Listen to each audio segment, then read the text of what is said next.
제1장 기도 말고는 달리 도리가 없었다. 인생 후반부에 들어서야 기도가 무엇인지 제대로 알았다. 기도 말고는 달리 도리가 없었다. 1999년 가을 시편을 연구하는 성경 공부 모임을 이끌고 있었다. 그때는 기도에 관한 성경의 명령과 약속을 수박 겉핥기식으로 더듬는 것만 같았다. 때마침 9.11 사태가 터졌고 암울한 기운이 몇 주간이나 뉴욕을 짓눌렀다.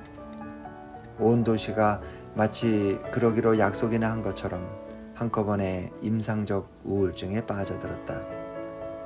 우리 집에 들이운 그림자는 유난히 짙었다. 아내 캐시는 크론병 증세와 씨름하느라 정신이 없었다. 끝내는 나마저도 갑상선암 진단을 받았다. 그야말로 총체적 난국에 빠져 헤매던 어느 날 아내는 함께 해야 할 일이 있다고 말했다. 캐시는 매일 밤마다 빠지지 않고 머리를 맞대고 기도를 하자고 말했다. 가끔씩도 아니고 매일 그러자는 것이다. 엄두조차 낸 적이 없는 일이었다. 캐시는 예화까지 들어가며 속내를 또렷이 설명했다. 불치병에 걸렸다는 선고를 받았다고 생각해봐요. 의사가 약을 주면서 날마다 잠자리에 들기 전에 한 알씩 먹어야 하고 걸으면 몇 시간 안에 숨이 끊어진다고 경고하는 거예요. 절대로 잊으면 안 되고 그랬다가는 반드시 죽을 테니 알아서 하라는 말이죠. 깜빡할 수 있을까요? 며칠씩 까먹기도 할까요? 아닐 거예요. 목숨이 달린 일이니 잊을 리가 없죠. 빼먹지도 않을 테고요. 우리 부부가 함께 하나님께 매달리지 않으면 눈앞에 닥친 일들을 어떻게 할 방도가 없어요. 그러니 우리는 반드시 기도해야 돼요. 무심코 지나친다는 건 있을 수 없는 일이에요. 예화의 힘이거나 우연히 타이밍이 딱 맞았거나 성령님이 역사하셨을지 모른다. 그게 아니라면 성령님이 가장 적절한 순간에 더없이 명료한 예화를 사용하셨을 수도 있다. 아마 그쪽이 실상에 더 가까운 것이다. 아내와 나는 머릿속에 불이 반짝 켜지는 기분이었다. 사태의 심각성을 깨닫고 정말 반드시 필요한 일이라면 무엇이든 해야 하고 또 해내기 마련이라는 사실을 받아들였다. 12년 전만 하더라도 아내와 함께 드리는 기도를 빼먹는다는 건 상상도 못할 일이었다. 심지어 지구 반대편에 떨어져 있을 때는 전화로라도 함께 간구했다. 그동안 올바른 기도를 드리지 못했다는 자각이 깊어지는 가운데 정신이 번쩍 들게 만드는 아내의 도전까지 받은 터라 새로운 길을 탐색할 수밖에 없었다. 개인적인 기도 생활을 지금보다 더 높은 차원까지 끌어올리고 싶었다. 관련 서적들을 찾아 닥치는 대로 읽으면서 기도에 관한 실험을 시작했다. 주위를 돌아보니 적지 않은 이들이 비슷한 노력을 기울이고 있었다. 제발 기도하는 법을 가르쳐달라. 미국 남부 출신으로 유명 작가의 반열에 오른 플래너리 오코너는 21살 젊은 나이로 아이오와주에서 글쓰기 수업을 하던 시절 기도 생활의 깊이를 더하려고 애를 썼다. 그래야 할 이유가 있었기 때문이다. 1946년 오코너는 손으로 기도 일지를 쓰기 시작했다. 거기에 위대한 작가가 되려고 몸부림치는 속내를 차곡차곡 기록했다. 하고 싶은 일을 하면서 세상에 나가 성공을 거두고 싶은 마음이 간절하다. 그런데 써놓은 글을 보면 말 그대로 낙심천만이다. 스스로에게 평범이라는 딱지를 붙이는 건 누구나 힘든 노릇이다. 하지만 나를 보면 그 꼬리표를 달 수밖에 없다. 아직까지는 어디다 내놓을 만한 게 없다. 나는 멍청하고 내가 우습게 보는 사람들과 다를 게 하나도 없다. 이런 식의 긴 탄식은 야심만만한 예술가들의 일기에서 어렵지 않게 찾을 수 있지만 그의 경우는 다른 작가들의 감정과 다소 차이가 있다. 오코노는 이를 두고 기도했다. 마음속에 꿈틀거리는 감정을 파악해서 토로하고 분출할 뿐 아니라 하나님의 임재 가운데서 더없이 정직한 자세를 취했던 구약성경 시편 기자들의 그 옛길을 따라갔다. 오코노는 이렇게 적었다. 하나님, 당신에 대해 생각하거나 늘 갈구하는 당신의 사랑으로 가슴 벅차기보다 예술적인 기교를 닦는데 온 힘을 쏟았습니다. 사랑하는 하나님, 내가 원하는 방식으로는 주님을 사랑할 수 없습니다. 내 눈에 보이는 하나님은 가느다란 초승달입니다. 내 자아는 온근 달을 보지 못하게 가리는 지구의 그림자와 같습니다. 사랑하는 하나님, 내 자아의 그림자가 점점 더 커져서 달의 전모를 보지 못하게 될까? 그리하여 그야말로 아무것도 아닌 그림자를 근거로 나 자신을 판단하게 될까 두렵습니다. 스스로 길을 막고 선 탓에 하나님, 당신을 제대로 알지 못합니다. 여기서 오코노는 잘 살고 못 사는 건 사랑의 우선순위를 다시 설정하는 데 달렸다는 점을 의식한다. 어거스틴이 분명히 깨닫고 자신의 기도 일지 고백록에 적었던 글과 맥을 같이 한다. 하나님과 이웃보다 성공을 사랑하는 마음가짐은 심령에 각질을 입혀 감정과 감각을 떨어뜨린다.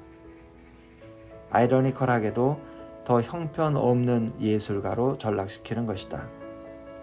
그러기에 비범한 재주를 가진 만큼 오만하고 이기적인 작가가 될 뻔했던 오코노로서는 기도로 끊임없이 영혼의 지향점을 조절하는 노력만이 유일한 희망이었다. 오 하나님, 제발 내 생각을 투명하게 해주세요. 정결하게 씻어주세요. 만물의 밑바닥으로 내려가 주님이 머무시는 곳을 깨닫게 도와주세요. 일지에서 오코노는 기도에 기반한 글쓰기 훈련을 곰곰이 뒤집는다. 일단 형식에 문제가 있음을 인정했다. 글은 직접적인 기도 수단이 되기는 어렵다고 판단했다. 기도는 이처럼 사전에 어떤 의도를 가지고 기획할 수 있는 성질의 행위가 아니다. 기도는 일순에 이루어지는 일인데 글쓰기는 너무 느려서 순간을 따라잡지 못한다. 라고 그는 썼다. 뿐만 아니라 그렇게 써내린 글은 참다운 기도가 아니라 하소연이 될 공산이 크다고 그는 생각했다. 이것이 하나님을 찬양하는 무언가가 되기를 바란다. 아마도 사고의 기절을 이루는 자아의 요소들을 가지고 치유하는 쪽에 가까울 것이다. 라고 썼다. 하지만 오코노는 일지를 통해 사춘기의 버릇과 정신적인 습관을 떨쳐버리고 영적 삶의 새로운 국면에 접어들었다고 믿었다. 인간이 얼마나 어리석은지 깨닫는 건 그다지 어려운 일이 아니건만 그 사소한 결론에 이르기까지는 긴 시간이 걸린다. 나 역시 서서히 우스꽝스러운 내 모습을 알아가고 있다. 라고 그는 썼다. 오코노는 기도란 그저 주관적인 세계를 혼자 뒤지고 다니는 탐사 활동이 아니라는 것을 배웠다.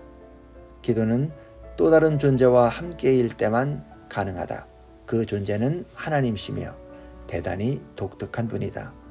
그분께는 아무것도 감출 수 없다. 그런 인격체는 세상 어디에도 없다. 주님 앞에서는 어쩔 수 없이 자신을 새롭고도 특별한 시각으로 보게 된다. 그러므로 기도는 다른 길로는 결코 도달할 수 없는 차원의 자기 인식으로 우리를 이끌어간다. 일지를 관통하는 또 다른 줄기는 진심으로 기도하는 법을 배우고자 하는 소박한 열망이다. 오코노는 기도야말로 존재와 행위 전체를 아우르는 열쇠라는 사실을 직관적으로 꿰뚫어 알았다. 평생 되풀이한 형식적이고 습관적인 신앙 행위를 답습하는 선에서 만족할 수 없었다. 여태 되뇌던 기도문의 내용을 부정한다는 뜻은 아닙니다. 하지만 입으로 읊조릴 수 있을지언정 마음으로 느낄 수는 없었습니다. 의식은 도망자처럼 사방팔방 떠돌았습니다. 매번 이런 식으로 기도했습니다. 반면에 하나님을 생각하고 그 심정을 적을 때는 사랑의 온기가 온몸을 감싸는 걸 감지했습니다. 부디 심리학자의 설명이 온화한 기운을 갑자기 식혀버리는 등의 사태가 벌어지지 않게 해주십시오. 어느 날 일기의 끄트머리에 오코너는 짤막한 외침을 적었다. 아무라도 좋으니 기도하는 법을 가르쳐 줄 수는 없나요? 똑같은 질문을 던지는 이들이 지금도 헤아릴 수 없이 많다. 기도가 필요하다는 걸 누가 모르겠는가? 당연히 기도해야 한다. 하지만 어떻게 할 것인가? 명상센터를 찾아 헤매는 현대인들. 한 세대 전에 일어난 영성과 명상, 관상 등에 대한 관심이 아직까지도 서구 사회 전반에 걸쳐 꾸준히 높아지고 있다. 비틀즈가 동양의 명상에 눈길을 주면서 순식간에 대중화의 물꼬가 트인 뒤로 제도 종교의 쇠락과 맞물려 꾸준히 확장세를 이어가고 있다. 정기적인 예배의 통상적인 절차를 아는 이들은 갈수록 줄어들지만 영적인 갈망은 어떤 형태로든 여전히 존재한다. 현대인들은 맨해튼 인근 웨스턴 첼시 지역에 하이라인 파크를 만든 로버트 해먼드가 석 달 동안 인디아 명상 수련원에 들어간다는 뉴욕타임스 단신조차 가벼이 흘려보내지 않는다. 해마다 수없이 많은 서구인들이 아시아에 있는 아슈람을 비롯한 영성 수련센터를 찾는다. 얼마 전 루퍼트 머독은 트위터를 통해 초월 명상을 배우고 있다는 사실을 알렸다. 그는 말했다. 시작하기가 힘들어서 그렇지 일단 발을 들여놓으면 모든 면에서 좋아진다고 다들 입을 모아 권하기에 왔습니다. 교회 역시 이와 흐름을 같이 한다. 기도에 대한 관심이 폭발적으로 커져왔으며 묵상이니 관상이니 하는 옛 전례로 돌아가고자 하는 강력한 움직임이 일었다. 이제는 향심기도, 관상기도, 듣는 기도, 렉시오 디비나를 비롯해 온갖 영성훈련을 인도하고 지도하는 기관과 조직, 네트워크, 전문가들의 소왕국이 곳곳에 차고 넘친다. 하지만 이러한 관심을 하나의 물줄기로 규정해서는 안 된다. 오히려 여러 갈래의 흐름이 한데 엉켜 위태롭게 일렁이며 탐구자들을 헷갈리게 만드는 거센 물결 쪽에 더 가깝다. 관상적인 영성을 강조하는 새로운 사조에 관해서 가톨릭과 프로테스탄트 교회 안에서 적지 않은 비판이 제기되어 왔다. 나도 나 자신에게만이 아니라 다른 사람들의 기도 생활에도 두루 도움이 될 만한 자료를 찾다 보니 눈앞에 펼쳐지는 현실이 이만저만 헷갈리고 어지러운 게 아니었다. 누구든지 기도하면서 큰 기쁨을 맛볼 수 있다. 길을 제대로 찾으려면 내 영성신학의 뿌리를 살펴야 했다. 버지니아주에서 첫 목회를 시작한 이후 자리를 옮기면서도 내내 바울이 로마 교회에 보낸 편지를 가지고 말씀을 전했다. 로마서 8장 중간쯤 바울은 이렇게 적었다. 너희는 다시 무소하는 종의 영을 받지 아니하고 양자의 영을 받았으므로 우리가 아빠 아버지라고 부르짖느니라. 성령이 친히 우리의 영과 더불어 우리가 하나님의 자녀인 것을 증언하시나니. 성령님은 하나님의 사랑을 보증해 준다. 감히 범접할 수 없을 만큼 크고 높으신 하나님을 사랑이 넘치는 아버지로 믿고 다가가 부르짖게 한다. 그러면 주님은 우리 영과 나란히 동행하면서 더 많은 증거들을 더하여 보여주신다. 20세기 중엽에 활동했던 영국의 유명한 설교가이자 저술가인 마틴 로이드 존스 목사의 메시지를 글로 읽으면서 이 본문에 사로잡혔다. 로이드 존스는 바울은 하나님의 실제를 깊이 맛보는 경험에 관해 쓰고 있다고 주장했다. 하나님 안에 있는 확고한 사랑을 이처럼 명료하게 확인한다는 것은 비할 데 없이 신비로운 일이다. 이러한 점에서 본문 말씀은 어느 신약학자의 말처럼 말로 다 형언할 수 없는 신앙 체험을 설명하는 것이다. 이와 관련해서는 대다수 현대 성경 주석가들이 견해를 같이 한다는 사실을 비로소 알았다. 토머스 슈라이너는 한 발 더 나아가 체험의 정서적인 기반을 강조하지 않고 그냥 지나쳐서는 안 된다고 지적한다. 그는 이렇게 썼다. 주관적이라는 이유로 이런 생각을 외면하는 이들이 있지만 일부 주관성이 남용되는 면이 있다고 해서 크리스천의 경험에서 신비적이고 정서적인 차원을 몰아낼 수는 없는 법이다. 로이드 존스의 설명을 들은 뒤로 마르틴 루터나 장 칼뱅은 물론이고 17세기에 활약한 영국 신학자 존 오웬과 18세기 미국 사회를 움직였던 철학자이자 신학자인 조나단 에드워즈의 글을 비롯해 신학교에 다니던 시절에 읽었던 작품들도 되짚어 보았다. 진리와 성령, 교리와 체험 가운데 한쪽을 선택하기를 요구하는 대목은 어디서도 찾을 수 없었다. 구시대의 탁월한 신학자로 꼽히는 존 오웬은 그 점에서 큰 도움이 되었다. 그는 복음을 주제로 설교하면서 교리적인 토대를 다지는 데 상당히 공을 들였다. 그러나 다른 한편으로는 청중들에게 간곡하게 권유했다. 마음에서 진정으로 복음의 능력을 체험하십시오. 그렇지 않으면 여러분의 고백은 효력을 잃고 말 것입니다. 복음의 능력을 맛보는 경험은 기도를 통해서만 일어날 수 있다. 크리스천들이 모인 집회에서 공개적으로 드리든 개인적으로 묵상하며 간구하든 마찬가지다. 나는 한 차원 더 깊은 기도 생활을 추구하면서 의도적으로 직관에 반하는 경로를 선택했다. 최근에 출간된 기도 관련 서적들을 한사코 물리치고 읽지 않았다. 대신 오늘의 나를 빚어낸 기독교 신학의 역사적 본문들로 돌아가서 기도와 하나님 체험에 대한 질문을 던지기 시작했다. 수십 년 전 신학대학원을 다니면서 다 읽었던 텍스트들이었지만 당시엔 그다지 염두에 두지 않았던 물음들이었다. 완전히 놓치고 있던 수많은 사실들이 속속 눈에 들어왔다. 기도 생활을 꾸려나가는 데 필요한 내면의 지침을 얻었다. 참고한 작가가 있다면 스코틀랜드 신학자인 존 머리 정도였는데 여러모로 더없이 유익한 깨달음을 주었다. 언제 어디에나 계신 지극히 높으신 구세주와 연합하며 교제하는 삶을 사는 신앙생활에는 이성적인 신비주의가 빠질 수 없다는 걸 알아야 합니다. 주님은 그분의 백성들과 교통하며 거룩한 백성들은 하나님을 의식적으로 사랑하며 서로 교감합니다. 참다운 신앙생활은 금속처럼 차가운 계약관계가 아닙니다. 사랑하고 교통하는 열정과 온기가 느껴져야 합니다. 하나님과 나누는 교감이야말로 신앙의 정수이자 정점이기 때문입니다. 존 머리는 서정적인 구절들을 남긴 인물이 아니다. 그럼에도 불구하고 신비주의라든지 우리를 위해 돌아가셨고 또 영원히 살아계신 분과 나누는 교감을 거론할 때마다 한 가지 전제를 바닥에 깔고 이야기를 시작한다. 크리스천은 주님과 실감나는 사랑의 관계를 맺으며 인간의 이해를 뛰어넘어 개인적으로 하나님을 알고 경험할 수 있다는 전제이다. 물론 이것은 기도에 관한 이야기다. 하지만 도대체 어떤 기도를 말하는 것인가? 여기 소개한 글의 또 다른 부분에서 존 머리는 베드로전서 1장 8절을 인용한다. 여러분은 그리스도를 본 일이 없으면서도 사랑하며 지금 그를 보지 못하면서도 믿으며 말로 다 표현할 수 없는 즐거움과 영광을 누리면서 기뻐하고 있습니다. 개역성경은 말할 수 없는 영광스러운 즐거움이라고 표현했다. 어떤 이들은 이 구절을 더할 나위 없이 영광스러운 기쁨으로 해석한다.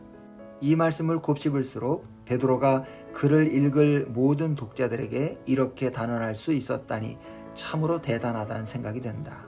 사도는 이렇게 말하지 않았다. 자, 여러분 가운데 뛰어난 영성을 가진 이들은 기도하면서 큰 기쁨을 맛보는 단계에 들어섰습니다.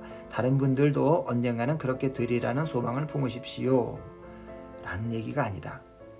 도리어 기도하는 가운데 더러 숨이 막히도록 큰 기쁨을 경험하는 건 특별한 일이 아니라는 입장이다. 가슴이 뜨끔했다. 특히 이성적 신비주의라는 존 머리의 한마디가 마음을 흔들었다. 하나님과 마주한다는 건 내면의 감정과 마음의 확신을 모두 아우른다는 말이다. 주님은 크리스천들에게 진리와 교리에 기대어 살지 아니면 영적인 권능과 체험이 차고 넘치는 생활을 할지 선택하라고 요구하지 않으신다. 그 둘은 늘 붙어 다니는 법이다. 그러니까 그동안 쌓인 신학적인 토대를 뒤로하고 한 차원 높고 깊은 체험을 찾아 뛰쳐나가라는 것이 아니다. 오히려 신학적인 진리를 삶으로 경험하게 도와주시기를 성령님께 구하라는 것이다. 플래너리 오코너가 탄식하듯 간구한 것처럼 우리는 정말 기도하는 법을 배우고 있는가? 그해 여름 갑상선암 수술을 무사히 마치자마자 개인적인 경건 생활에 4가지 변화를 주었다. 우선 몇 달에 걸쳐 시편을 통독하면서 한 편 한 편을 요약하고 정리했다. 덕분에 규칙적으로 시편 말씀에 기대어 기도하는 습관이 들기 시작했고 한 해에 몇 차례씩 모든 시편을 섭렵할 수 있었다. 둘째로 성경을 읽은 다음 기도로 넘어가기 전에 반드시 시간을 내서 묵상하는 훈련을 했다. 셋째로 아침만이 아니라 아침 저녁으로 기도하는 데 온 힘을 기울였다. 넷째로 더 큰 기대를 품고 기도하기로 했다. 결과가 나타나기까지 다소 시간이 걸렸지만 2해 남짓 꾸준히 실천하자 조금씩 돌파구가 열렸다. 오르락 내리락 엎치락 뒤치락 하기를 거듭하며 그리스도 안에서 단맛 쓴맛을 다 보고 나니 살아있는 기도의 비밀이 새로운 시각에서 한결 뚜렷이 보였다. 다시 말해 내 마음과 이 세상에는 하나님의 사랑을 만끽하는 평온한 경험뿐 아니라 악을 밟아 이기신 주님을 바라보기 위한 힘겨운 씨름도 있게 마련이라는 것을 알았다. 프롤로그에서 이미 다룬 2가지 기도 체험은 마치 쌍둥이 나무처럼 한쪽이 다른 한쪽을 자극하면서 서로 얽혀 나란히 성장한다.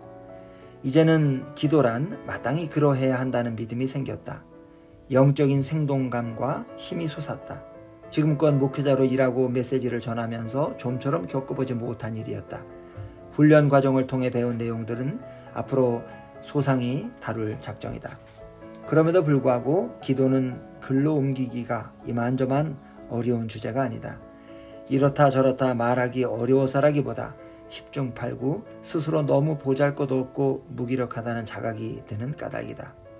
로이드 존스만 하더라도 기도를 논하기에는 자신이 터무니없이 부족한 탓에 감히 글을 써볼 엄두를 내지 못한다고 고백했다. 그러나 기도에 관해 역사적으로 손꼽히는 글을 쓴 저자들 가운데 로이드 존스보다 더 합당하다고 할 만한 사람이 몇이나 되겠는가. 20세기 초에 활동한 영국의 저술가 포사이스는 내 감정과 감동을 나보다 더 정확하게 설파한다. 기도에 대해 쓰는 건 어렵고 심지어 두렵기까지 한 일이다. 마치 언약궤에 손을 대는 기분이랄까. 하지만 영원히 살아계셔서 중보하시는 주님은 그 노력마저도 기도하는 법을 더 잘 알게 해달라는 기도라고 너그럽게 받아들여 주실지 모를 일이다. 기도는 참다운 자기인식으로 들어가는 유일한 통로다. 마음의 변화, 다시 말해 사랑을 다시 조율하고 조정하는 주요 도구다. 하나님이 자녀들을 위해 마련하신 상상을 초월할 만큼 놀라운 선물을 수없이 베푸시는 방편이다. 우리가 간절히 원하는 것들을 안전하게 공급하시는 파이프라인이다. 하나님을 알고 마침내 하나님을 하나님으로 섬기게 하는 길이기도 하다. 한마디로 살아가면서 무슨 일을 해야 하고 어찌 되어야 하는지 빠짐없이 알려주는 만능 열쇠인 셈이다. 그러므로 기도를 배워야 한다. 여기에는 선택의 여지가 없다.